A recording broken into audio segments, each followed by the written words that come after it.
This is the fourth video in the series on the 48 Laws of Power by Robert Greene, a book which offers insightful lessons and historical examples of obtaining and wielding power. While the book takes an amoral position on the potential uses of these powers, let it be known that these laws may be used for selfish and malicious benefit. However, you also have the agency to use these lessons to guard against power players in the pursuit of your own benevolent goals. Throughout this series, I'll be describing each law of power and providing examples from popular film and television shows. Some of these depictions have historical relevance, although fictionalized and stylized, but like all storytelling, they are merely reflections of our real world. These depictions are not meant to be taken 100% factually accurate, but as examples for you to learn the laws of power to use in the way that you see fit. Law 4. Always say less than necessary. Judgment. When you are trying to impress people with words, the more you say, the more common you appear, and the less in control. Even if you are saying something banal, it will seem original if you make it vague, open-ended, and sphinx-like. Powerful people impress and intimidate by saying less. The more you say, the more likely you are to say something foolish. Robert Greene. Transgressions of the law. In the 1972 Francis Ford Coppola film The Godfather, which was discussed in a previous video, the titular Godfather, played by Marlon Brando, has 3 sons from which he must choose a successor. At the start of the film, the heir apparent is the eldest son, Santino Sonny Corleone, played by James Caan. While Sonny is an active partner in his father's business dealings, he is also known as a hothead, prone to uncontrollable emotional outbursts. All right, but your war's costing us a lot of money. Nothing's coming in. We can't do business. Well, neither can they. Don't They worry don't about have it. our Please overhead. don't worry about We it. can't afford a stalemate. Well, then there ain't no more stalemate. I'm gonna end it by killing that old bastard. Yeah, you're getting kill a it. great reputation. I hope you're enjoying Well, it. you just do what I tell you to do. This is in direct contrast to the youngest son, Michael, who we discussed in the previous video, is quiet, calm, and calculated. Are you telling me that the Italians guarantee our Wait a investment? minute. I have a sentimental weakness for my children, and I've spoiled them, as you can see. They talk when they should listen. Because Sonny is in the habit of announcing what he is going to do and then doing it, he tips off Salazzo that he's interested in the deal his father opposes, which puts a target on his back. Later in the film, knowing he's very easily riled to anger, his enemies are able to draw him out and ultimately murder him.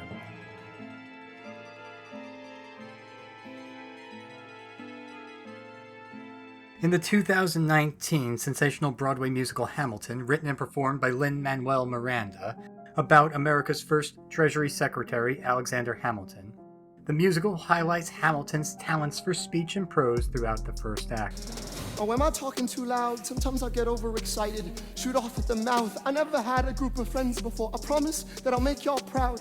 Let's get this guy in front of a crowd. While Hamilton's foil, Aaron Burr, cautions him to Talk less. What? Smile more. Don't let them know what you're against or what you're for. a warning which goes unheeded. Island across the sea, regulate the price of tea. Alexander, please. Burr, I'd rather be divisive than indecisive. Although Hamilton objects to Burr's advice, his reasoning is sound. Playing coy with your affiliation gives you far more options and can often keep you out of trouble. Lower your voices. You keep out of trouble and you double your choices. I'm with you, but the situation is fraught. You've got to be carefully taught. If you talk, you're gonna get shot. The second act of the play demonstrates Hamilton's downfall, as his inability to keep his tongue quiet has made him many enemies. Hey, turn around, bend over. I'll show you where my shoe fits. Excuse me. Including Aaron Burr. Burr, when you see Hamilton, thank him for the endorsement.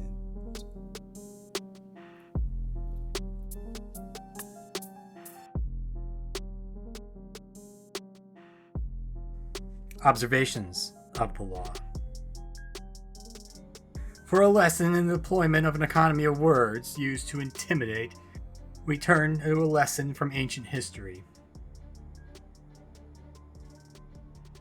A laconic phrase is a concise or terse statement named after Lacana, a region of Greece which included the city of Sparta, whose ancient inhabitants had a reputation for verbal austerity, and were famous for their antagonizing remarks.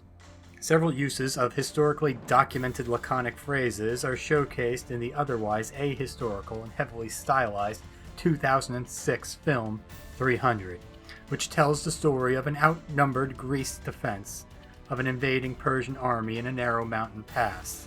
You will be dead men. 1,000 nations of the Persian Empire descend upon you. Our arrows will blot out the sun. Then we will fight in the shade.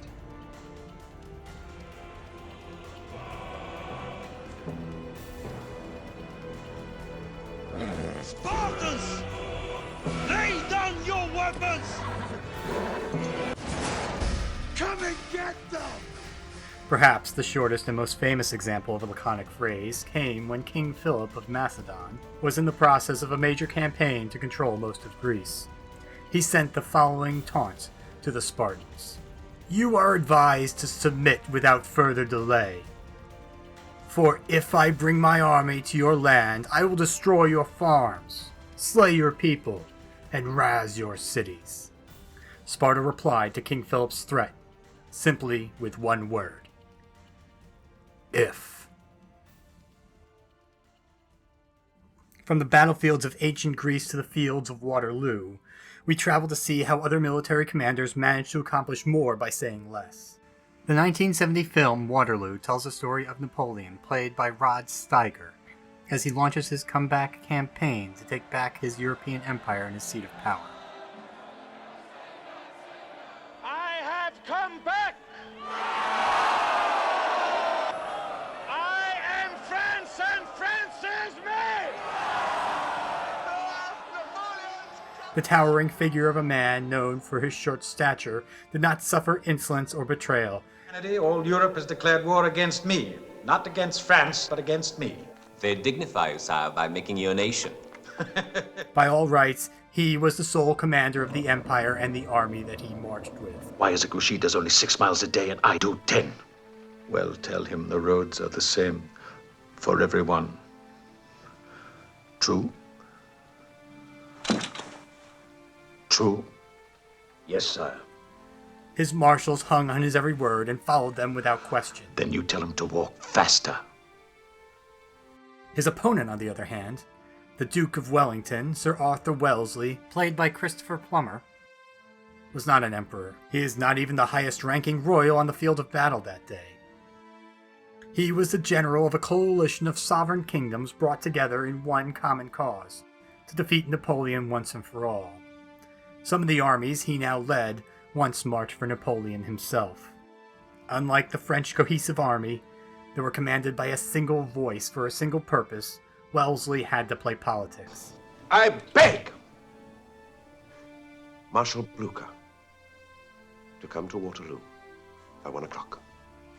He had to beware not to offend his fellow generals. Then it would be just a matter of counting our dead. With such a risk, dare we rely on Blucher? We have to rely on each other, Uxbridge. He did so by heaping his plans mostly to himself until the moment of execution. Forgive me, sir, but if you took the troops into confidence, they'd know what they were about. If I thought my hair knew what my brain was thinking, I'd shave it off and wear a wig. He did not game out strategies amongst the men or the commanders. He did not ask for advice. He only spoke when he had something to say, which was all much to the chagrin of his second-in-command. Uxbridge. As I am second-in-command, and in case anything should happen to you, what are your plans? To beat the French. To make my report! If Wellington's retreating, what are you doing here? Why didn't you follow him? Why didn't you pursue him? Where were the reinforcements you promised me? Don't you dare criticize me! Don't you dare! Don't you see if Wellington's free to choose his ground, everything I've won in this campaign, you've lost? They moved the 95th down, sir. I do not intend to run around like a wet hen. There'll be plenty of time, sir. Where's your faith? I've been in this position before at the Battle of Marengo. I lost the battle at 5 o'clock, but I won it back again at 7! General Lambert needs reinforcements. Adugamon! I can only give General Lambert my best wishes. The reversal. Words are powerful. They have the potential to dazzle the mind of your enemy and impress the minds of your peers. Hamilton wielded his oratory skill and his way with prose as a smokescreen to cover for all other shortcomings he might have suffered. How does the bastard, orphan, son of a whore go on and on, grow into more of a phenomenon? Watch this obnoxious, arrogant, loudmouth bother be seated at the right hand of the father. Washington hires Hamilton right on sight. Rather, he commanded respect with a plethora of words. Yes, those words are powerful as a double-edged sword, and they can eventually cut you both ways, but they have their uses and moments. If you are not good with words, if you yourself lack these skills, as George Washington knew he did, find yourself a Hamilton to be your smokescreen and spokesperson. But beware. Yes, sir. Lee, you will never agree with me, but believe me, these young men don't speak for me. Thank you for your service. Let's ride. Hamilton, sir, meet me inside. An overzealous spokesperson can get you in as much trouble as your own trepidatious self can. Go home, Alexander. That's an order from your commander. So go home.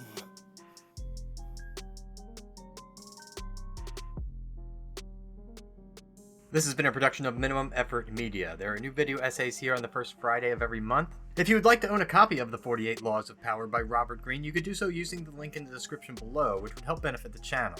I'll also be giving away a $25 Amazon gift card with each video on the 48 Laws of Power that I release. All you have to do to enter is be a subscriber with notifications turned on, like the video, and leave a comment down below. The winners are selected at random, and the winning comments are on screen right now.